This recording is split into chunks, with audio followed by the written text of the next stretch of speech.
नमस्कार दोस्तों, मैं हूं अंकित सैनी। आरएम एजुकेशन क्लासेस पर आपका स्वागत करता हूं, हार्दिक अभिनंदन करता हूं। देखो दोस्तों, आज हम पढ़ेंगे 10th क्लास का फर्स्ट चैप्टर, जिसका नाम है क्या, रासायनिक अभिक्रिया। कौन सा चैप्टर पढ़ेंगे आज? 10th क्लास का फर्स्ट चैप्टर, साइंस का कौन सा चैप्टर? रासायनिक अभिक्रिया समीकरण। ये कौन सा चैप्टर है? फर्स्ट चैप्टर है। इसका नाम क्या है? रासायनिक अभिक्रियाएं एवं समीकरण। अब रासायनिक अभिक्रिया किसे बोलते हैं? है दो या दो से अधिक पदार्थ मिलकर एक या एक से अधिक नए गुणधर्म वाले पदार्थ का निर्माण करते हैं, उसे क्या बोलते हैं? रासायनिक अभिक्रिया। जिसे मान लो हाइड्रोजन है, क्या है? हाइड्रोजन। ये हाइड्रोजन है, और हाइड्रोजन और ऑक्सीजन मिलकर क्या बनाते हैं? हाइड्रोजन और ऑक्सीजन मिलकर हाइड्रोजन और ऑक्सीजन मिलकर क्या बनाते हैं? जल का निर्माण करते हैं। ये क्या बोला? दो या दो से अधिक पदार्थ मिलकर एक या एक से अधिक नए नए गुणधर्म वाले पदार्थों का निर्माण करते हैं। तो यहाँ पर क्या थी? नए गुणधर्म, मतलब ये हाइड्रोजन क्या थी? यहाँ पर गैस थी, और यहाँ पर ऑक्सीजन क्या थी? ये भी गैस थी। चलो, तो गैस और गैस दोनों दोनों गैसें थी, और यहाँ पर बना क्या? जल। ये क्या है? लिक्विड। मतलब कि नए गुणधर्म में बने कि नहीं बने? यहाँ पर नए गुणधर्म का निर्माण हुआ कि नहीं हुआ? हुआ। इसका मतलब, और यह हाइड्रोजन क्या है? ज्वलनशील है, और ऑक्सीजन भी क्या है? अत्यंत ज्वलनशील है। और ये पानी क्या है? आग बुझाने का कार्य करता है, और ये दोनों आग लगाने का कार्य करती है। इसका मतलब नए गुणधर्म है कि नहीं है इसमें? ये दोनों आग लगाने का कार्य करती है, और ये आग बुझाने का कार्य करता है। ये तो अत्यंत ज्वलनशील है, और ये पानी ज्वलनशील नहीं है, ये तो आग बुझाने का कार्य करता है। तो इसका मतलब क्या हुआ कि दो या दो से अधिक पदार्थ मिलकर एक या एक से अधिक नए गुणधर्म वाले पदार्थ का निर्माण करते हैं, उसे क्या बोलते हैं? रासायनिक अभिक्रिया।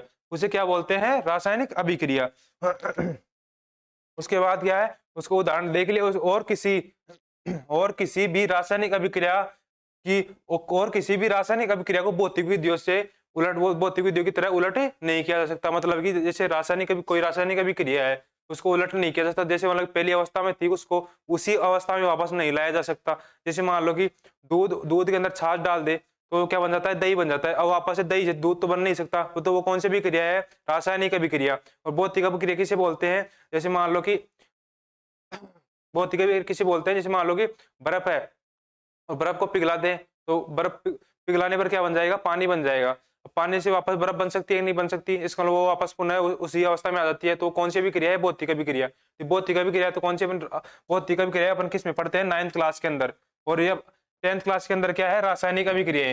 रासायनिक अभिक्रिया में किसके अंदर पढ़ेंगे? 10th क्लास के अंदर, जो फर्स्ट चैप्टर का नाम है रासायनिक अभिक्रिया एवं समीकरण। रासायनिक अभिक्रिया अंदर क्या होता है? रासायनिक अभिक्रिया में शामिल क्या क्या होते हैं? अवस्था में परिवर्तन। तो अवस्था में परिवर्तन हुआ कि नहीं हुआ? इधर देखो, ये दोनों क्या थी? गैसें थी, और दोनों गैसें मिलकर क्या बना? मतलब लिक्विड बन गया। तो यहाँ पर क्या हुआ? अवस्था में परिवर्तन हो गया। इसके बाद क्या है? रंग में परिवर्तन। रंग में परिवर्तन हो तो भी क्या हो? अभिक्रिया होने के बाद रंग में परिवर्तन हो तो भी कौन सी है?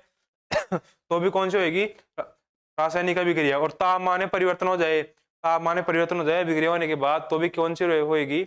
रासायनिक अभिक्रिया। और गैस का उत्सर्जन, मतलब कि गैस, जैसे रासायनिक अभिक्रिया हो रही है, उसके बाद कोई गैस निकले, तो वो कौन सी अभिक्रिया है? रासायनिक अभिक्रिया। कोई भी अभिक्रिया हो, उसके बाद कोई गैस निकले, तो कौन सी अभिक्रिया है? रासायनिक अभिक्रिया। इसके बाद क्या है? और भौतिक अभिक्रिया के अंदर क्या आते हैं? वाष्पीकरण, उद्रपातन और आशवन। उद्रपातन किसे बोलते हैं? जो ठोस से सीधा गैस में बदले, उसे क्या बोलते हैं? उद्रपातन। जो सारे 9th क्लास के अंदर पढ़ के आए हैं। इसके बाद क्या है? दैनिक जीवन में होने वाले रासायनिक अभिक्रियाएं। क्या है? दैनिक जीवन में होने वाली रासायनिक अभिक्रियाएं। अब दैनिक जीवन में रासायनिक अभिक्रिया होने वाली क्या कहें? एक तो फूड का डाइजेशन, मतलब कि भोजन का पाचन। एक क्या है? श्वसन। एक क्या है? भोजन का पाचन। एक क्या है? श्वसन। एक क्या है? लोहे पर जंग लगना। एक क्या है? दही का बनना। तो बताया था दही का बनना एक क्या है? एक रासायनिक अभिक्रिया है। जैसे मान लो कि दूध के अंदर छाछ डालते हैं, दही बन जाता है। दही से वापस दूध तो बन नहीं सकता। इसका मतलब कौन सी अभिक्रिया है? ये चारों क्या है? रासायनिक अभिक्रियाएं हैं।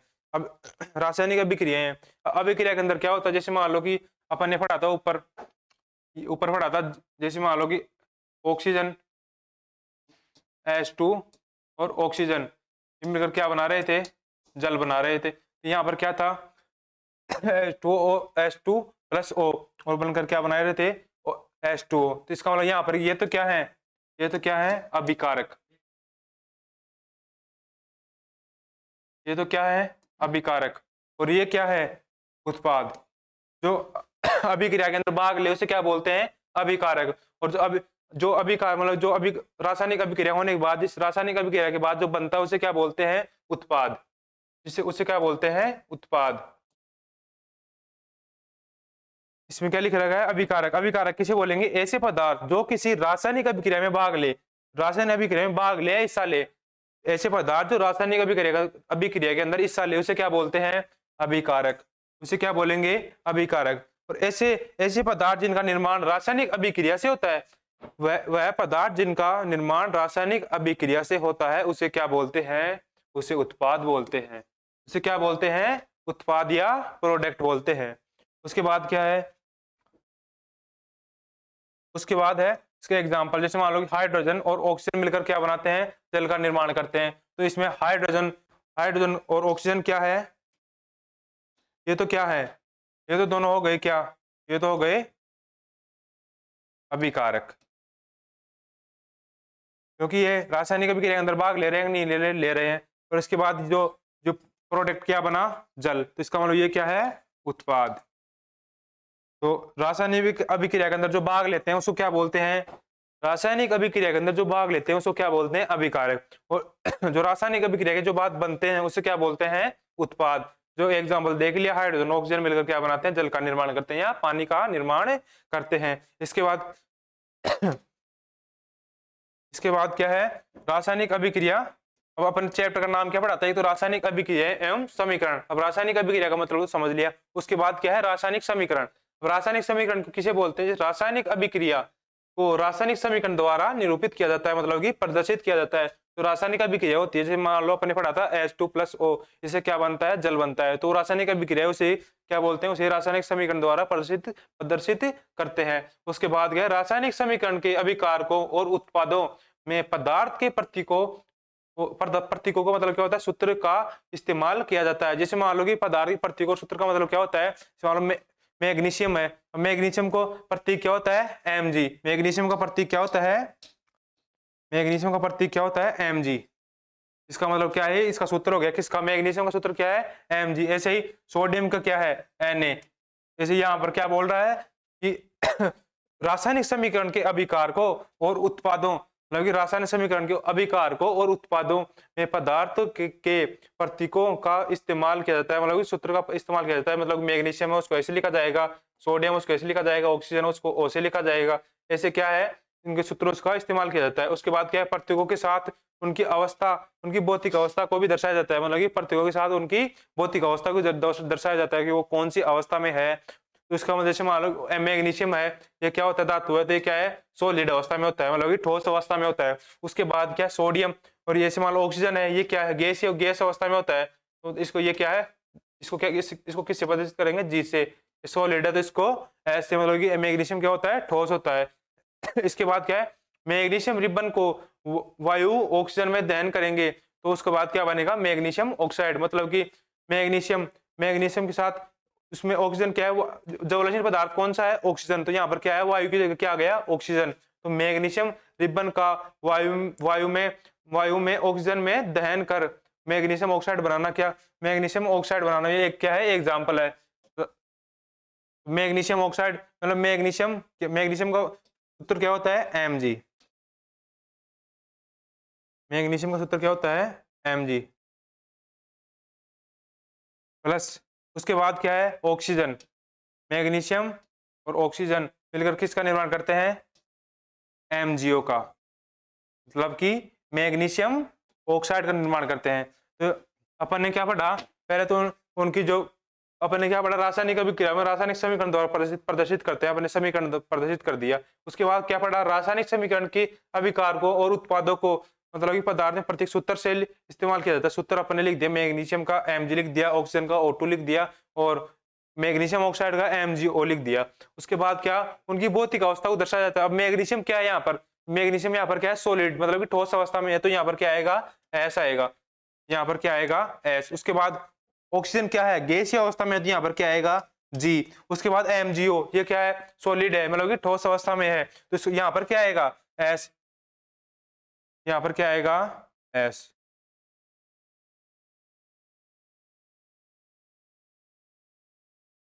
लो ऐसी, मतलब ये ठोस अवस्था में हो गया।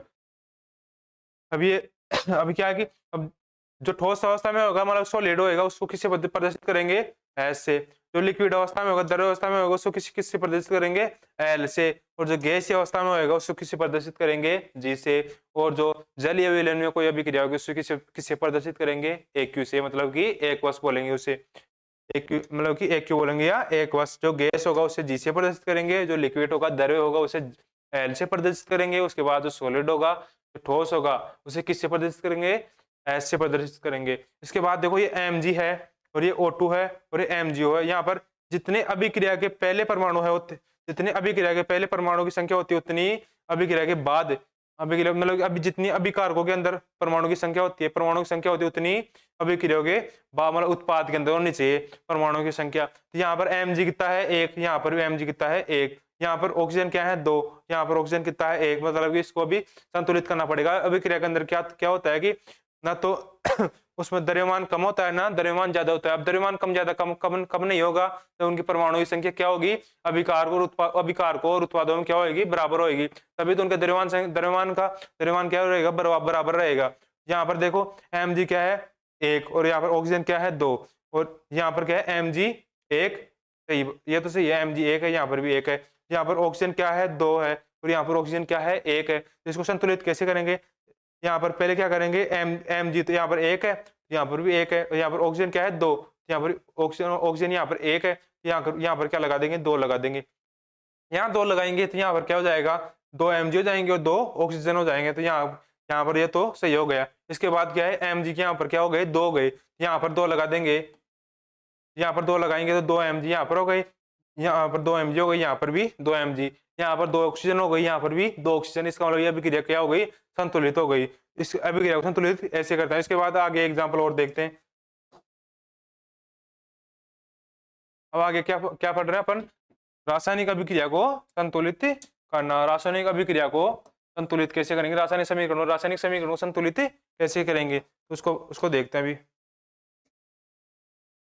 और रासायनिक समीकरण को संतुलित कैसे करेंगे, सबसे पहले क्या करेंगे, जितने भी तत्व संतुलित करने से पहले क्या देखेंगे, यहाँ पर कितने हैं, Fe 1 है, और यहाँ पर Fe कितने हैं, 3, इसका मतलब ये भी संतुलित होएगा। यहाँ पर H2 कितने हैं, 2, यहाँ पर H2 कितने हैं, 2, ये तो संतुलित ही है। यहाँ पर O कितने हैं, ऑक्सीजन मतलब O, यहाँ पर कितने हैं, 1, यहाँ पर O कितने हैं, 4, इसका मतलब इसको भी संतुलित करना पड़ेगा। सबसे पहले क्या करते हैं, जितने भी तत्व होते हैं उनको लिख लेते हैं। तत्व क्या क्या है इसमें, एक तो लोहा है Fe, एक H2 है, वो हाइड्रोजन है, और एक क्या है, ऑक्सीजन। यहाँ पर भी क्या है, लोहा और ऑक्सीजन और हाइड्रोजन। तो यहाँ पर पहले उन तत्वों को लिख लेंगे, जो अभिक्रिया मतलब समीकरण के अंदर तत्व हैं उनको लिख लेंगे पहले। यहाँ पर क्या है, एक तो लोहा है, एक हाइड्रोजन है और एक ऑक्सीजन है। तो लोहा लिख लिया, हाइड्रोजन लिख लिया और ऑक्सीजन लिख लिया। इसके बाद पहले यहाँ पर क्या लिखेंगे, तत्व में जितने तत्व उतने लिख लेंगे। यहाँ पर क्या लिखेंगे, अभिकारक के अंदर जितने जो तत्व हैं, जितनी संख्या तत्वों की जितनी संख्या है, जितने परमाणु की संख्या उतने वो लिख लेंगे। उत्पाद के अंदर जितनी संख्या तत्वों की वो लिख लेंगे। यहाँ पर Fe की कितने परमाणु है, 1, तो यहाँ पर क्या लिखेंगे, 1। इसके बाद मतलब कि H2 की वो इसमें Fe इधर उत्पाद के अंदर Fe कितने हैं, 3, तो यहाँ पर क्या लिखेंगे, 3। इसके बाद वहां पर H2 कितने हैं, 2, तो यहाँ पर भी क्या आएगा, 2। यहाँ पर H2 कितने हैं, 2, यहाँ पर भी क्या आएगा, 2। अब यहाँ पर ऑक्सीजन कितने हैं, यहाँ पर ऑक्सीजन क्या है, 1 है, यहाँ पर भी क्या आएगा, 1। इसके बाद यहाँ पर ऑक्सीजन कितने हैं, 4, इसका मतलब यहाँ पर भी 4। अब संतुलित कौन सा नहीं है, यहाँ पर संतुलित लोहा नहीं है। एक तो यहाँ पर उत्पाद में मतलब प्रोडक्ट में कितने हैं, 3, और यहाँ पर अभिकारक के अंदर कितने हैं, 1। यहाँ पर क्या आएगा, मतलब इसको कितने से गुणा करेगी, 3, मतलब कि इसको मल्टीप्लाई करेंगे 3 से, तो ये क्या होगा, क्या हो जाएगा, यहाँ पर भी 3 हो जाएगा। यहाँ पर मल्टीप्लाई करेंगे तो यहाँ पर भी 3 हो जाएगा, तो दोनों बराबर हो गए ना। यहाँ पर 3 लोहा मतलब 3 Fe यहाँ पर है और 3 ही उत्पाद के अंदर है। उसके बाद हाइड्रोजन यहाँ पर बराबर है ही। उसके बाद क्या बचा, ऑक्सीजन वहां पर उत्पाद के अंदर कितने हैं, 4, और यहाँ पर कितना है, 1। इसको कितने से मल्टीप्लाई करेगी, इनके बराबर हो जाए, तो इसको 4 से मल्टीप्लाई करेंगे। ठीक है, अपन ने अब क्या क्या किया, अब रासायनिक समीकरण को संतुलित करने से पहले क्या करेंगे, सबको ऐसे ब्रैकेट के अंदर बंद कर लेंगे। ये सब येलो सबके अंदर सबको ब्रैकेट के अंदर बंद कर लिया। इसका मतलब क्या है कि इसके अंदर अपन कोई भी परिवर्तन नहीं करेंगे। जो ब्रैकेट में बंद कर लिया उसके अंदर कोई भी परिवर्तन नहीं करेंगे। इसके बाद क्या करेंगे इसके बाद क्या करेंगे, लोहा यहाँ पर अभिकारक के अंदर कितने लगाए थे, 3, यहाँ पर क्या लगा देंगे, 3। तो लोहा कितने हो गए यहाँ पर 3, तो यहाँ पर लोहा कितने हैं 3, ये हो गया बराबर। उसके बाद हाइड्रोजन, हाइड्रोजन बराबर थे, चलो ये हाइड्रोजन बराबर थे। उसके बाद क्या है, ऑक्सीजन यहाँ पर कितने हैं 4 थे, और यहाँ पर अभिकारक के अंदर कितने लगाए थे अपन ने 4, तो यहाँ पर क्या लगाएंगे 4। अपन एक चीज और ध्यान रखना, शुरू के अंदर ही लगाना है, ब्रैकेट के अंदर तो चेंज कर नहीं सकते, तो यहाँ शुरू के अंदर लगाना है, शुरू के अंदर क्या लगाएंगे 4। यहाँ पर जैसे ही 4 लगाएंगे तो यहाँ पर हाइड्रोजन कितने हो गए, हाइड्रोजन हो गए 8, और ऑक्सीजन कितने हो गए 4, तो अपन को 4 ऑक्सीजन चाहिए थे, 4 यहाँ पर है और 4 यहाँ पर हाइड्रोजन यहाँ पर कितने हो गए 8, और यहाँ पर कितने हो गए 2, यहाँ पर तो अब यहाँ पर एपी कितना है 3, और यहाँ पर एपी कितना है 3, संतुलित हो गया। यहाँ पर हाइड्रोजन कितने हैं 2, और यहाँ पर हाइड्रोजन 2, और यहाँ 4 और लगा दिए, तो 4 दूनी 8, हाइड्रोजन कितने हो गए 8। इसके बाद क्या है ऑक्सीजन, यहाँ पर ऑक्सीजन में ऑक्सीजन यहाँ पर कितना है 1 है, और यहाँ पर ऑक्सीजन कितने हैं 4, और यहाँ पर वो 1 था तो इसमें 4 लगा दिए, यहाँ पर कितने ऑक्सीजन हो गए 4 ऑक्सीजन हो गए। यहाँ पर ऑक्सीजन बराबर है, लोहा बराबर हो गया, उसके बाद बचा क्या हाइड्रोजन, हाइड्रोजन यहाँ पर कितने हैं 8, यहाँ पर कितने और लगाएंगे 8 हो जाए, यहाँ पर 4 लगाएंगे तो 8 हो जाएंगे ना आराम से, 4 को 2 से मल्टीप्लाई करेंगे तो कितने आएंगे 8, यहाँ पर 4 हाइड्रोजन हो गए, यहाँ पर भी 4 हाइड्रोजन हो गए, यहाँ पर 4 ऑक्सीजन हो गए, यहाँ पर 4 दूनी 8 हाइड्रोजन हो गए, और यहाँ पर भी 8 हाइड्रोजन हो गए। इसके बाद यहाँ पर 4 ऑक्सीजन हो गए, और यहाँ पर भी 4 ऑक्सीजन हो गए। इसके बाद यहाँ पर 3 एफी हो गई, और यहाँ पर भी 3 एफी हो गई। यह क्या हो गया, रासायनिक समीकरण संतुलित हो गया। इसे बोलते हैं रासायनिक समीकरण संतुलित करना। इसके बाद क्या है, अब रासायनिक समीकरण को संतुलित करना क्यों आवश्यक है, ये भी बात पता होनी चाहिए। मतलब अपने दिमाग में क्या आया कि अपन रासायनिक समीकरण को संतुलित कर रहे क्यों है, इसका मतलब क्या है कि एक एक नियम है द्रव्यमान संरक्षण का नियम। ये क्या कहता है, मैंने क्या बताया तभी, अभिक्रिया के अंदर जितने मतलब द्रव्यमान क्या होना चाहिए, जितना अभिकारक के अंदर उतना ही उत्पाद के अंदर होना चाहिए। तो यहाँ पर द्रव्यमान संरक्षण का नियम क्या कहता है, किसी भी रासायनिक अभिक्रिया में न तो द्रव्यमान का निर्माण होता है और ना ही विनाश होता है। मतलब कि ना तो अभिक्रिया के अंदर द्रव्यमान का निर्माण होता है, ना तो ज्यादा होता है और ना ही कम होता है। मतलब कि ना तो निर्माण होता है और ना ही विनाश होता है। इसके बाद समझ गए, ये तो क्या द्रव्यमान संरक्षण का नियम क्या कहता है, अभिक्रिया के अंदर ना तो मतलब कि अभिक्रिया के अंदर रासायनिक अभिक्रिया के अंदर ना तो द्रव्यमान का निर्माण होता है और ना ही विनाश होता है। उसके बाद क्या है निष्कर्ष क्या निकले, रासायनिक अभिक्रिया के पहले क्या होता है, मतलब ये तीर था, इसके पहले रासायनिक अभिक्रिया होती है, इसके पहले रासायनिक अभिक्रिया के पहले अभिकारक एवं उसके बाद क्या था उत्पाद, उसके बाद क्या था उत्पाद और पहले अभिकारक, उसके बाद पहले क्या था अभिकारक, तो अभिकारक उसके बाद उत्पाद। प्रत्येक पदार्थ के परमाणुओं की संख्या क्या होनी चाहिए, बराबर होनी चाहिए। परमाणुओं की संख्या क्या होनी चाहिए, बराबर होनी चाहिए। जब परमाणु की संख्या बराबर हो जाएगी तो द्रव्यमान क्या रहेगा, हमेशा बराबर रहेगा। जितने परमाणु की संख्या अभिकारक के अंदर रहेगी उतनी ही उत्पाद के अंदर रहेगी, तो द्रव्यमान दोनों में क्या रहेगा, बराबर रहेगा। ठीक है, इसके बाद रासायनिक अभिक्रियाओं के प्रकार। अपन ने पढ़ लिया, चैप्टर का नाम क्या था, रासायनिक अभिक्रियाएं एवं समीकरण। अपन ने पढ़ लिया रासायनिक अभिक्रियाएं क्या होती हैं, उसके बाद पढ़ा रासायनिक समीकरण क्या होते हैं। अब रासायनिक समीकरण को संतुलित कैसे करते हैं वो पढ़ लिया। उसके बाद अपन क्या पढ़ते हैं, इसके बाद रासायनिक अभिक्रियाओं के प्रकार। भाई रासायनिक अभिक्रिया प्रकार कितने प्रकार की होती है, तो पहला प्रकार कौन सा है, संयोजन अभिक्रिया। मतलब पहला प्रकार कौन सा है, संयोजन अभिक्रिया। संयोजन का मतलब जुड़ना, तो संयोजन का मतलब कोई संयोजन हो रहा हो।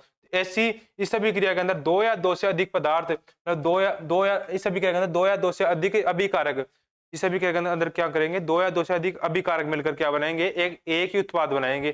जैसे मान लो कि जैसे ए है, जैसे ए मिलकर, जैसे मान लो ए और बी मिलकर क्या बना रहे हैं, सी बना रहे हैं। तो यहाँ पर ये तो क्या है, तीर के तो मुंह में क्या है, मतलब तीर के इधर क्या है, इधर तो क्या है अभिकारक, ये तो क्या है अभिकारक, और ये क्या है, ये है उत्पाद, ये क्या है उत्पाद या प्रोडक्ट। तो अभिक्रिया मतलब कि जिसमें अभिक्रिया होती है वो क्या होते हैं, अभिकारक। जो अभिक्रिया के होने के बाद जो बनते हैं उसे क्या बोलते हैं, उत्पाद, उसे क्या बोलते हैं, उत्पाद। तो ए और बी, जिसमें ए और बी मिलकर सी बनाए तो वो कौन सी अभिक्रिया है, संयोजन अभिक्रिया। मतलब कि दो अभिकारक का संयोजन हो रहा है, उसके बाद क्या एक ही प्रोडक्ट बन रहा है, उसे क्या बोलेंगे, संयोजन अभिक्रिया। उसे क्या बोलेंगे, संयोजन अभिक्रिया। जैसे मान लो एग्जांपल देखते हैं, कोयले का दहन। अब दहन आ गया जहाँ क्या आएगा, दहन किससे होता है, ज्वलनशील पदार्थ कौन सा बताया था मैंने, ऑक्सीजन। तो ऑक्सीजन क्या है, ज्वलनशील पदार्थ। तो यहाँ दहन में क्या आएगा, जैसे मान लो कोयले के अंदर क्या पाया जाता है, कार्बन। और कार्बन क्या होता है, सॉलिड होता है। कार्बन क्या होता है, सॉलिड। उसके बाद इसकी अवस्था अवस्था दर्शा दी। उसके बाद दहन किससे करेंगे, ऑक्सीजन। यहाँ पर ऑक्सीजन क्या होता है, गैस, उसकी अवस्था दर्शा दी। उसके बाद इसको, इसके बाद प्रोडक्ट क्या बना, CO2, मतलब इसको कौन सी गैस निकलेगी, उसके बाद कोयले का दहन होगा तो कौन सी गैस निकलेगी, कार्बन डाइऑक्साइड, जो क्या है, एक गैस है। तो अवस्था से दर्शाई दिया, ठीक है। इसके बाद दूसरा एग्जांपल लेते हैं, जल का निर्माण। कौन सा निर्माण, वाटर का फॉर्मेशन। वाटर का फॉर्मेशन, ये एग्जांपल लेते हैं। इसके अंदर 2H2O और O2 मिलकर क्या बना रहे हैं, एक ही प्रोडक्ट बना रहे हैं। क्या कर रहे हैं, एक ही प्रोडक्ट बना रहे हैं। तो 2H2 ये क्या है, 2H2 हाइड्रोजन क्या होती है, गैस होती है, उसकी अवस्था को दर्शा दिया। उसके बाद O2 क्या होती है, मतलब ऑक्सीजन क्या होती है, गैस होती है, उसकी अवस्था को दर्शा दिया। अब ये दो अभिकारक मिलकर क्या बना रहे हैं, एक ही प्रोडक्ट बना रहे हैं। तो संयोजन अभिक्रिया के अंदर क्या होएगा, संयोजन अभिक्रिया के अंदर पहले तो अभिकारकों का संयोजन होएगा।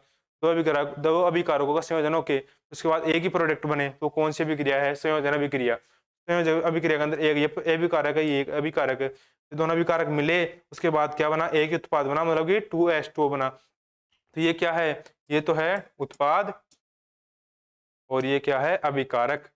ये क्या है, अभिकारक, मतलब कि दो अभिकारक मिलकर एक ही उत्पाद बनाए, उसे क्या बोलते हैं, संयोजन अभिक्रिया। समझ में आ गई, एक बार फिर से देख लो। इस अभिक्रिया में दो या दो से अधिक अभिकारक मिलकर एकल या एक उत्पाद बनाते हैं, उसे क्या बोलते हैं, संयोजन अभिक्रिया। उसे क्या बोलते हैं, संयोजन अभिक्रिया। उसके बाद क्या है, उसके बाद दूसरी अभिक्रिया, उसे बोलते हैं वियोजन अभिक्रिया। वियोजन का मतलब, वियोजन का नाम में ही, नाम वियोजन का अर्थ क्या है, टूटना। तो वियोजन का, वियोजन अभिक्रिया के अंदर क्या होंगे, टूटेगा। जैसे मान लो वियोजन अभिक्रिया समझते हैं, उसके पहले वियोजन का अर्थ क्या होता है, टूटना। तो वियोजन किसे बोलेंगे, एक अभिकारक टूटकर दो या दो से अधिक उत्पाद में बदल जाए। मतलब कि एक अभिकारक है, वो टूटेगा, उसके बाद दो दो अभिकारकों के, वो दो उत्पादों के अंदर बदल जाए, उसे क्या बोलते हैं, वियोजन अभिक्रिया। मतलब कि एक अभिकारक टूटकर दो या दो से अधिक उत्पादों में बदल जाए, उसे क्या बोलेंगे, वियोजन अभिक्रिया। जैसे एग्जांपल क्या लिया, ए ये ए है, ये क्या है, ये अभिक्रिया करेगा, मतलब ये टूटेगा, टूटने के बाद क्या बनेगा, बी और B+C बन जाए। तो ये कौन सी अभिक्रिया है, ये कौन सी अभिक्रिया है, वियोजन अभिक्रिया। ये कौन सी अभिक्रिया है, वियोजन अभिक्रिया। मतलब इसमें क्या होगा, अभिकारक एक होएगा, वो टूटेगा, उसके बाद दो उत्पाद बनेंगे। तो ये कौन सी अभिक्रिया होगी, उसमें इस अभिक्रिया के अंदर वियोजन का मतलब क्या होता है, इसमें अभिकारक टूट कर दो उत्पाद बनेंगे, तो कौन सी अभिक्रिया होगी, वियोजन। अब वियोजन अभिक्रिया कितने प्रकार की होती है, एक तो ऊष्मीय वियोजन, मतलब कि ऊष्मा के द्वारा जो टूटेगा उसे क्या बोलेंगे, ऊष्मीय वियोजन। एक होगा विद्युत वियोजन, मतलब विद्युत के द्वारा टूटेगा, विद्युत के द्वारा वो अभिकारक टूटेगा, उसे क्या बोलेंगे, विद्युत वियोजन।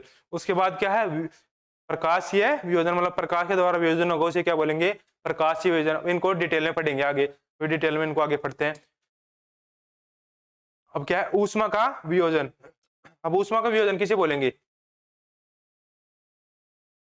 ऊष्मा का वियोजन, अभिकारकों का ऊष्मा या गर्मी द्वारा किया गया वियोजन। वियोजन का मतलब टूटना, अभिकारकों का ऊष्मा या गर्मी द्वारा किया गया मतलब वियोजन या टूटना। तो यहाँ पर ये क्या है, कैल्शियम CaCO3, इसको क्या बोलते हैं, कैल्शियम कार्बोनेट।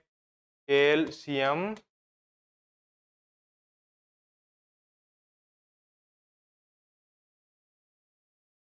तो क्या बोलते हैं, कैल्शियम कार्बोनेट। अब इसमें यहाँ पर क्या है, ऊष्मा, मतलब ये वियोजन या किसके द्वारा टूट रहा है, ये ऊष्मा के द्वारा टूट रहा है। अब तो ये कैल्शियम कार्बोनेट में ऊष्मा दी गई, तो क्या बना, ये कैल्शियम ऑक्साइड। ये क्या है, कैल्शियम ऑक्साइड।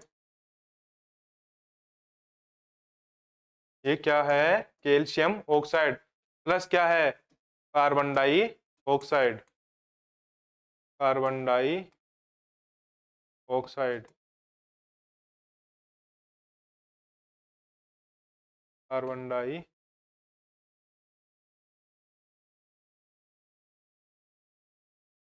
ऑक्साइड। तो कैल्शियम कार्बोनेट के अंदर ऊष्मा दी जाएगी, तो उसके बाद क्या बनेगा, कैल्शियम कार्बोनेट के अंदर ऊष्मा दी जाएगी, तो उसके बाद क्या बनेगा, calcium oxide plus carbon dioxide. जैसे मान लो कोई कोई अभिकारक टूट रहा है, उसके बाद जब उत्पाद दो बनते हैं, तो उसके अंदर बीच में क्या लगाएंगे, प्लस का निशान, मतलब जमा का निशान।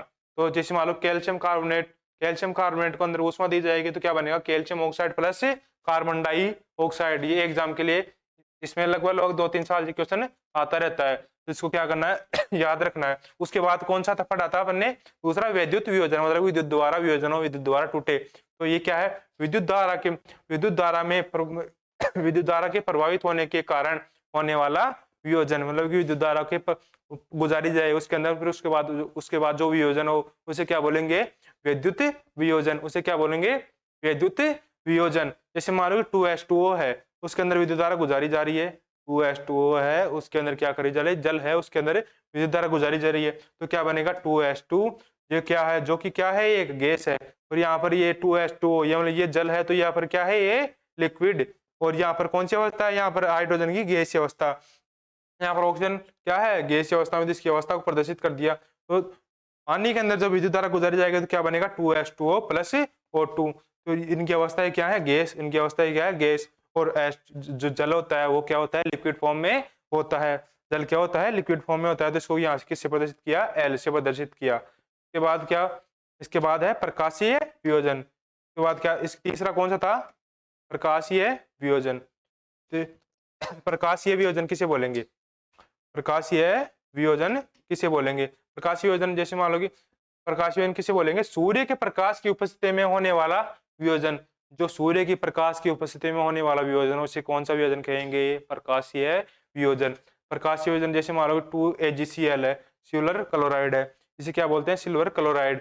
सिल्वर क्लोराइड को सूर्य के प्रकाश के में गुजारेंगे तो क्या बनेगा, 2Ag, मतलब सिल्वर और क्लोराइड, तो मतलब 2Ag सिल्वर प्लस ये सिल्वर कौन सी अवस्था में, सॉलिड अवस्था में, तो एस। और क्लोरीन क्या है, क्लोरीन क्या है, गैसीय अवस्था में, तो ये क्या है, क्या बन गया, Ag प्लस Cl, क्या बन गया, 2Ag प्लस Cl। इसके बाद इस अभिक्रिया का उपयोग श्याम श्वेत फोटोग्राफी में किया जाता है। इस अभिक्रिया को उपयोग किसमें किया जाता है, श्याम श्वेत फोटो, इस अभिक्रिया का उपयोग किसमें किया जाता है, श्याम श्वेत फोटोग्राफी में किया जाता है। इसमें क्या, श्याम श्वेत का मतलब यहाँ पर क्या है, ब्लैक एंड व्हाइट। श्याम श्वेत का मतलब क्या है, यहाँ पर ब्लैक एंड व्हाइट।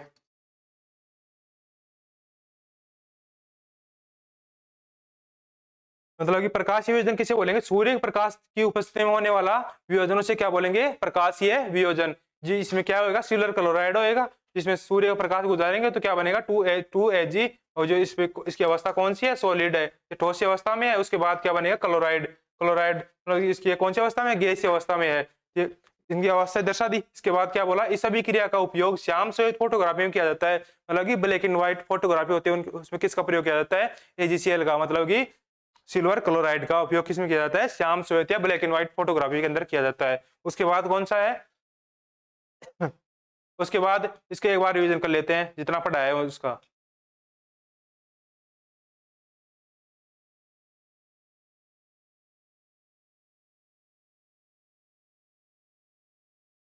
सबसे पहले क्या देखा, रासायनिक अभिक्रिया। रासायनिक अभिक्रिया किसे बोलेंगे, दो या दो से अधिक पदार्थ मिलकर एक या एक से अधिक नए परमाणु वाला पदार्थ बनाते हैं, उसे क्या बोलते हैं, रासायनिक अभिक्रिया। मतलब क्या, दो या दो से अधिक पदार्थ मिलेंगे, फिर एक या एक से अधिक नए परमाणु वाला, एक से अधिक नए गुणधर्म वाला पदार्थ बनाएंगे, उसे क्या बोलेंगे, उसे क्या बोलेंगे, रासायनिक अभिक्रिया। अब रासायनिक अभिक्रिया जैसे मान लो कि इसमें नए गुणधर्म क्या हुआ, जैसे मान लो हाइड्रोजन लिया था और ऑक्सीजन लिया था, दोनों क्या है, अत्यंत ज्वलनशील है, ये मैंने बताया था। अब उसके बाद दोनों को मिला, जैसे दोनों अभिकारक मिले, उसके बाद प्रोडक्ट क्या बना, जल, मतलब क्या बना, वाटर। तो वाटर क्या है, वो तो आग बुझाने का कार्य करता है, और ये दोनों क्या है, अत्यंत ज्वलनशील है, तो इनका गुणधर्म अलग हुआ, नहीं हुआ।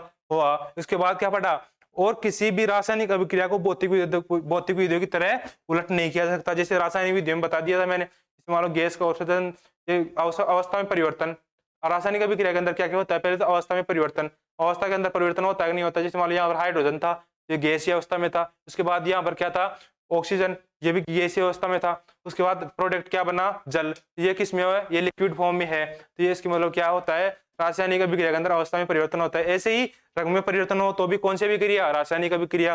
जैसे तापमान में परिवर्तन हो, अभिक्रिया। जैसे मान लो कि अभिक्रिया होने के बाद जो तापमान में परिवर्तन हो जाए तो कौन सी अभिक्रिया, रासायनिक अभिक्रिया। जैसे गैस का उत्सर्जन मतलब कि अभिक्रिया, उसके बाद गैस निकले तो कौन सी अभिक्रिया है, रासायनिक अभिक्रिया, मतलब कि केमिकल रिएक्शन। केमिकल रिएक्शन में गैस का उत्सर्जन हो तो मतलब कि कौन सी रिएक्शन, केमिकल रिएक्शन। उसके बाद क्या पढ़ा, दैनिक जीवन में होने वाले अभिक्रिया, उसमें क्या पढ़ा था, फूड का डाइजेशन, मतलब कि भोजन का पाचन, ये भी क्या है, रासायनिक अभिक्रिया है। उसके बाद क्या बढ़ा, रेस्पिरेशन मतलब कि श्वसन, ये भी क्या है, रासायनिक अभिक्रिया। उसके बाद लोहे पर जंग लगना और दही का बनना। दही का बनना बता दिया था मैंने, दूध के अंदर छाछ डालेंगे तो क्या बन जाएगा, दही बन जाएगा। अब दही से वापस उसी अवस्था में दूध, मतलब दूध उसी अवस्था में दूध, मतलब दूध की अवस्था में आएगा नहीं, मतलब कि दही है उसको दूध वापस दूध बनाया नहीं जा सकता, मतलब ये कौन सी अभिक्रिया है, रासायनिक अभिक्रिया। इसके बाद क्या है, अभिकारक। अभिकारक किसे बोला था, जैसे मान लो अपन ने क्या लिया था, अपन ने लिया था क्या, H2 और अपन ने लिया था H2 प्लस O, क्या बना दिया था, जल बनाया था। जल बनाया था तो इनको क्या बोला, अभिकारक। इनको क्या बोला, अभिकारक। और इनको क्या बोल दिया था, प्रोडक्ट। प्रोडक्ट इनको क्या बोल दिया, प्रोडक्ट। इनको क्या बोला, उत्पाद। और इनको क्या बोला, अभिकारक। तो अभिकारक किन किनको बोला, जो अभिक्रिया मतलब कि जो अभिक्रिया के अंदर भाग लेते हैं उनको क्या बोला, अभिकारक। जो अभिक्रिया में भाग लेने के बाद जो बनते हैं उसे क्या बोला, प्रोडक्ट मतलब कि उत्पाद। और उसके बाद उत्पाद अभिक्रिया, अभिकारक की परिभाषा क्या थी, ऐसे पदार्थ जो किसी रासायनिक अभिक्रिया में भाग लेते हैं, या हिस्सा लेते हैं, उसे क्या बोलते हैं, अभिकारक। उत्पाद किसे बोलते हैं, ऐसे पदार्थ जिनका निर्माण रासायनिक अभिक्रिया में होता है, उसे क्या बोल देंगे, प्रोडक्ट या उत्पाद। उसके बाद उसका एग्जाम्पल देख लेता, हाइड्रोजन और ऑक्सीजन मिलकर क्या बनाते हैं, जल का निर्माण करते हैं। तो यहाँ पर हाइड्रोजन और ऑक्सीजन क्या हुआ, अभिकारक। और यहाँ पर वाटर क्या हुआ, उत्पाद। वाटर क्या हुआ, उत्पाद। उसके बाद क्या है, उसके बाद है रासायनिक समीकरण। अपन ने चैप्टर का नाम क्या था, रासायनिक अभिक्रिया एवं समीकरण। तो रासायनिक अभिक्रिया पढ़ी ली। उसके बाद क्या है, रासायनिक समीकरण।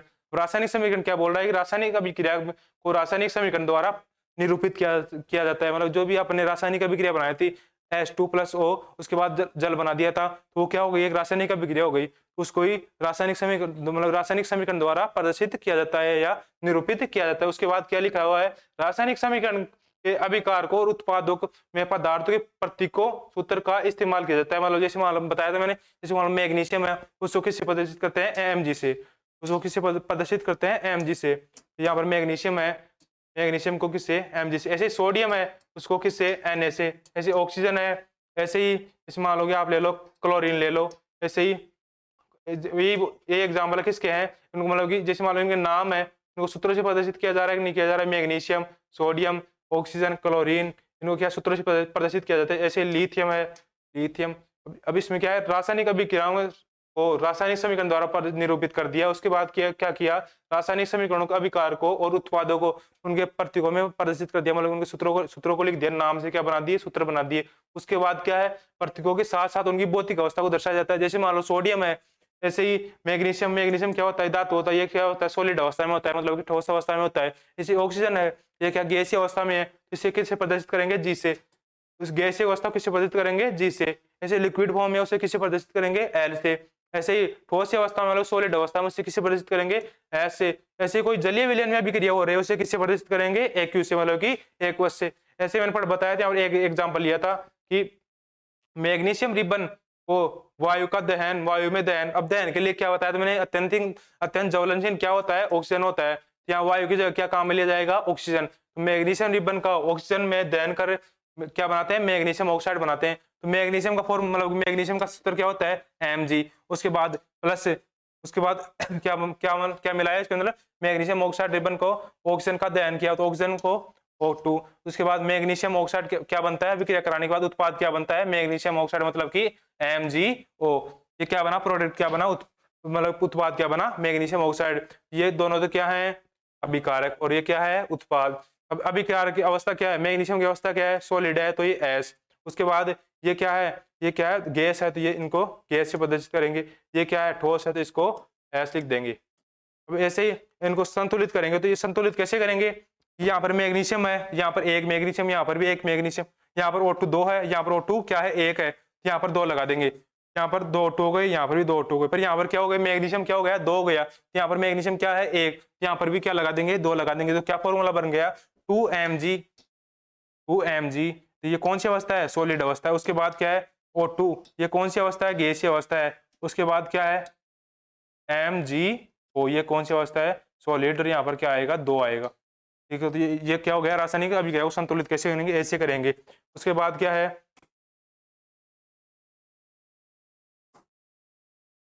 उसके बाद क्या पड़ा, रासायनिक समीकरण को संतुलित करना। तो यहाँ पर क्या था, Fe था, यहाँ पर H2O था, और इसको अभिक्रिया करवाई थी। और यहाँ पर Fe3O4 और प्लस H2 बना था। तो यहाँ पर क्या है, उनको सबसे पहले क्या करेंगे अपन, जितने भी अभिक्रिया मतलब रासायनिक समीकरण के अंदर जितने एलिमेंट उनको क्या लिख लेंगे, यहाँ पर तो कौन कौन से एलिमेंट है, यहाँ पर एक तो लोहा है लिख लिया, यहाँ पर हाइड्रोजन और ऑक्सीजन है, तीनों एलिमेंट मतलब तत्व के अंदर लिख लिया। उसके बाद अभिकारक के अंदर कौन कौन से एलिमेंट, मतलब अभिकारक के अंदर कितने परमाणु है, एलिमेंट कितने परमाणु है, यहाँ पर मतलब फेरस है, मतलब वो है लोहा है, लोहा का कितने परमाणु है, यहाँ पर एक है, लोहा कितने परमाणु है, यहाँ पर एक, तो यहाँ पर क्या लिख देंगे, एक। उसके बाद उत्पाद के अंदर कितने हैं, उत्पाद के अंदर है तीन लोहा के, तो तीन लिख देंगे यहाँ पर। उसके बाद यहाँ पर हाइड्रोजन है, तो हाइड्रोजन के अभिकारक के अंदर कितने कितने हैं परमाणु है, अभिकारक के अंदर तो दो परमाणु, यहाँ पर क्या लिख देंगे, दो। और यहाँ पर क्या क्या बताया था मैंने, यहाँ पर उत्पाद के अंदर कितने हैं, यहाँ पर क्या है, दो, तो ये तो क्या है संतुलित हाइड्रोजन, तो बचा क्या, यहाँ पर लोहा, यहाँ पर क्या है एक है, यहाँ पर तीन है, तो यहाँ पर ये संतुलित नहीं है, मतलब ये बराबर नहीं है। उसके बाद क्या है ऑक्सीजन, ऑक्सीजन यहाँ पर क्या है, अभिकारक के अंदर एक, यहाँ पर क्या है एक, और उत्पाद के अंदर क्या है चार, उत्पाद के अंदर क्या है चार। तो इसको मतलब कि इसको किससे मल्टीप्लाई करें कि ये बराबर हो जाए, इसको तीन से मल्टीप्लाई करेंगे, ये क्या हो जाएगा, बराबर हो जाएगा।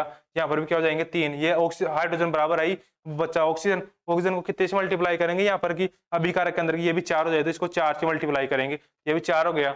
अपन ने चेंज कहाँ क्या किया, या तो लोहा के अंदर किया, तो यहाँ पर कितने लगाए, यहाँ पर तीन है, यहाँ पर क्या लगा देंगे, पहले सबसे पहले क्या करेंगे, इनको ब्रैकेट में बंद कर लेंगे। इनको ब्रैकेट में बंद करने का मतलब क्या है, इनके अंदर कोई भी चेंज नहीं होगा। उसके बाद बाहर इसके अंदर कोई चेंज नहीं होगा, तो पहले चेंज क्या किया, कहाँ किया, लोहा के अंदर, लोहा में यहाँ पर शुरू में अंदर क्या है तीन, तो यहाँ पर भी क्या लगा देंगे तीन, यहाँ पर लोहा तीन हो गया, और यहाँ पर लोहा क्या है तीन, तो ये तो संतुलित हो गया। उसके बाद यहाँ पर हाइड्रोजन दो है, यहाँ पर भी हाइड्रोजन दो है, हाइड्रोजन क्या है संतुलित है। उसके बाद ऑक्सीजन क्या है, यहाँ पर चार है, और यहाँ पर भी यहाँ पर चार है, यहाँ पर एक था, इसको मल्टीप्लाई किया चार हो गया। यहाँ पर ऑक्सीजन अभिकारक के अंदर चेंज करेंगे, तो यहाँ पर मतलब इसके अंदर तो लगा नहीं सकते क्योंकि ब्रैकेट लगा दिया, इसके अंदर तो कोई चेंज नहीं करना नहीं है। तो बाद यहाँ पर आगे क्या लगाएंगे चार, अब यहाँ पर आगे क्या लगाएंगे चार, तो यहाँ पर लोहा कितना है तीन, यहाँ पर लोहा तीन हो गया। यहाँ पर ऑक्सीजन कितने हैं चार, यहाँ पर ऑक्सीजन कितने हैं चार, और यहाँ पर हाइड्रोजन कितने हो गए, अब क्योंकि दो हाइड्रोजन थे चार और लगा दिए, तो चार इंटू दो मतलब कि आठ हो गए। और यहाँ पर हाइड्रोजन कितने हैं दो, यहाँ पर हाइड्रोजन अब क्या हो गए असंतुलित हो गए, और बाकी लोहा संतुलित हो गया और ऑक्सीजन संतुलित हो गया, बाकी हाइड्रोजन क्या हो गया असंतुलित हो गया। तो असंतुलित तो संतुलित कैसे करेंगे, यहाँ पर कितने हाइड्रोजन है आठ हाइड्रोजन, और यहाँ पर कितने हाइड्रोजन है दो हाइड्रोजन, अब दो कितने से मल्टीप्लाई करें कि वो आठ हो जाए, यहाँ पर चार से मल्टीप्लाई करेंगे, तो चार से मल्टीप्लाई करेंगे तो ये हाइड्रोजन भी आठ हो गया, और यहाँ पर हाइड्रोजन कितने हैं आठ, और यहाँ पर ऑक्सीजन कितने हैं चार, यहाँ पर भी ऑक्सीजन कितने हैं चार, यहाँ पर लोहा कितना है तीन, और यहाँ पर भी लोहा कितने हैं तीन। उसके बाद यह अभिक्रिया क्या हो गई संतुलित हो गई। इसके बाद अपने लिया क्या, एक तो लिया था Mg प्लस O2, और क्या बनाया था MgO, इसके अंदर क्या था एक Mg क्या था एक, यहाँ पर O2 क्या थे दो, और यहाँ पर MgO बन गया, तो यहाँ पर यहाँ पर Mg बराबर है संतुलित है, यहाँ पर O2 क्या है दो है, और यहाँ पर मतलब O2 यहाँ पर क्या ओनली एक ही O था, यहाँ पर ऑक्सीजन कितने थे एक, यहाँ पर ऑक्सीजन कितने थे दो। इसको संतुलित कैसे करेंगे, यहाँ पर मैग्नीशियम क्या है एक, यहाँ पर मैग्नीशियम एक, यहाँ पर ऑक्सीजन कितने दो। सबसे पहले तो इनको क्या करेंगे ब्रैकेट में बंद कर लेंगे, कर लिया। उसके बाद क्या करेंगे, उसके बाद यहाँ पर क्या करेंगे मैग्नीशियम, यहाँ पर क्या है कि मैग्नीशियम ऑक्सीजन क्या है यहाँ पर दो है, यहाँ पर दो लगा देंगे, यहाँ पर क्या हो गया ऑक्सीजन क्या हो गई दो, यहाँ पर भी क्या हो गया अभिकारक के अंदर भी क्या हो गई ऑक्सीजन दो। उसके बाद यहाँ पर मैग्नीशियम भी क्या हो गए दो, तो यहाँ मैग्नीशियम के आगे दो लगा देंगे, तो क्या होगा मैग्नीशियम भी दो और ऑक्सीजन भी दो, और यहाँ पर मैग्नीशियम भी दो और ऑक्सीजन भी दो, ये भी संतुलित हो गया। तो ऐसे संतुलित करेंगे। अब इनकी अवस्था क्या है, मैग्नीशियम क्या होता है सॉलिड होता है, ऑक्सीजन क्या होती है गैस होती है, और ये मैग्नीशियम ऑक्साइड क्या होता है सॉलिड होता है। इनकी अवस्था को दर्शा देंगे, तो ये क्या इनको क्या बोलते हैं प्रॉपर संतुलित समीकरण। ऐसे ही इनकी अवस्था को नहीं दर्शाए तो वो क्या होता है कंकाली समीकरण बोलते हैं। इनकी अवस्था को नहीं दर्शाया तो इनकी अवस्था लोहा क्या होता है सॉलिड होता है, H2 क्या होता है लिक्विड होता है, और ये क्या होता है सॉलिड, और ये क्या होता है हाइड्रोजन क्या होता है गैस होता है। अब ये क्या है, अब ये कंकाली समीकरण नहीं हो रहा, ये इसको क्या बोलते हैं संतुलित समीकरण। उसके बाद क्या पढ़ा था, उसके बाद पढ़ा रासायनिक समीकरण को संतुलित करना क्यों आवश्यक है। तो इसको एक नियम था द्रव्यमान संरक्षण का नियम। इसमें क्या बताया था, इसमें ना तो मतलब कि रासायनिक अभिक्रिया के अंदर ना तो द्रव्यमान का निर्माण होता है और ना ही विनाश होता है। मतलब कि इसमें क्या है कि जितने परमाणु संख्या अभिकारक के अंदर होगी उतनी परमाणु की संख्या किसमें होगी उत्पाद के अंदर होगी, मतलब उतनी परमाणु की संख्या प्रोडक्ट के अंदर होगी। इसमें निष्कर्ष क्या निकला, रासायनिक अभिक्रिया में पहले अभिकारक और उसके बाद प्रत्येक उसके बाद क्या है उत्पाद, उन दोनों के अंदर क्या हो परमाणु की संख्या बराबर होनी चाहिए, तभी क्या होंगे तभी तो क्या होगा, द्रव्यमान बराबर हो गया, मतलब जितने जितने अभिकारक के अंदर मतलब कि वो रहेंगे, परमाणु की संख्या रहेगी उतनी क्या होगी उसके अंदर पदार्थ किसके वो इसमें अभिक्रिया की उत्पाद के अंदर क्या हो परमाणु की संख्या हो, तो तभी तो क्या होगी उसका द्रव्यमान बराबर होएगा, और द्रव्यमान बराबर होएगा तो वो क्या होएगा, रासायनिक समीकरण क्या होएगा, संतुलित होएगा। उसके बाद क्या पढ़ा, उसके बाद क्या पढ़ा, रासायनिक अभिक्रिया प्रकार, संयोजन अभिक्रिया। संयोजन अभिक्रिया किसे बोला, ऐसे अभिक्रिया जिसमें दो या दो से अधिक अभिकारक मिलकर किसका बना, एकल उत्पाद बनाए। जैसे मान लो ए और ए प्लस बी बनाया, अगर क्या बनाया था, सी बनाया था। तो ऐसे उदाहरण एग्जाम्पल लिया था कोयले का दहन, कोयले के अंदर क्या पाया जाता है, कार्बन। कार्बन क्या होता है, सॉलिड होता है, इसकी अवस्था को दर्शा दी। इसके बाद वो दहन के लिए क्या आवश्यक है, ऑक्सीजन O2। यहाँ पर कौन सी अवस्था में था, गैसीय अवस्था में। उसके बाद क्या बना, कार्बन डाइऑक्साइड। ये कौन, इसमें लोग कोयले का दहन करते हैं तो कोयले का दहन हो तो कौन सी गैस निकलती है, कार्बन डाइऑक्साइड।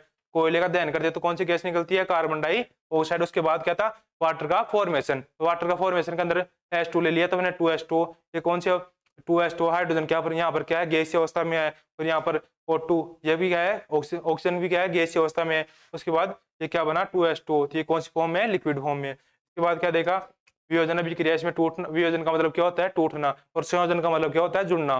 तो वियोजन के अंदर क्या है कि एक अभिकारक टूटकर दो उत्पादों में बटेगा।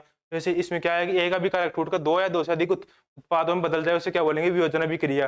वियोजन में क्या है, ए है तो ए क्या क्या करेगा, ए जो अभिकारक है वो टूटकर किस में बदलेगा, ए अभिकारक टूटकर बी प्लस सी में, मतलब कि दो उसमें उत्पादों में बढ़ जाएगा, उसे क्या बोलेंगे, वियोजन अभिक्रिया। उसके बाद इसके टाइप कितने थे, 3 प्रकार के टाइप थे, उसमें वियोजन, उसके बाद विद्युत वियोजन और प्रकाशीय वियोजन।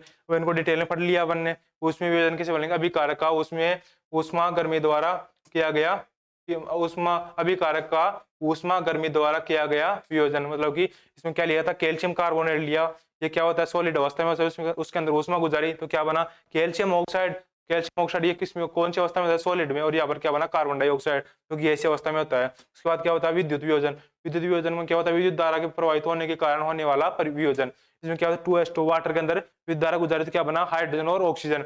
ये कौन सा हो गया, विद्युत धारा वियोजन, विद्युत वियोजन मतलब की। उसके बाद क्या बड़ा, प्रकाशीय वियोजन। प्रकाशीय वियोजन किसे बोलेंगे, सूर्य की प्रकाश की उपस्थिति में होने वाला वियोजन। उसके बाद इसमें क्या लिया था, सिल्वर क्लोराइड। ये सिल्वर क्लोराइड ये कौन सी अवस्था में, सॉलिड अवस्था में होता है। उसके बाद सूर्य का प्रकाश का उपस्थिति में गुजारा तो क्या बना, 2AgCl प्लस Cl। तो उसके बाद इस अभिक्रिया को क्या बोलते हैं, श्याम श्वेत फोटोग्राफी। मतलब इस सभी क्रिया का उपयोग किसमें किया जाता है, श्याम श्वेत फोटोग्राफी, मतलब कि ब्लैक एंड व्हाइट फोटोग्राफ बनाने के लिए किसका प्रयोग किया जाता है, AgCl का। उसके बाद आज के लिए इतना ही दोस्तों। ये टॉपिक आपको पसंद आया हो तो कमेंट करके जरूर बताएं, और हमारे चैनल को लाइक करें, सब्सक्राइब करें, और कमेंट करके जरूर बताएंगे इस वीडियो में दी गई जानकारी आपको कैसी लगी। धन्यवाद दोस्तों, जय हिंद।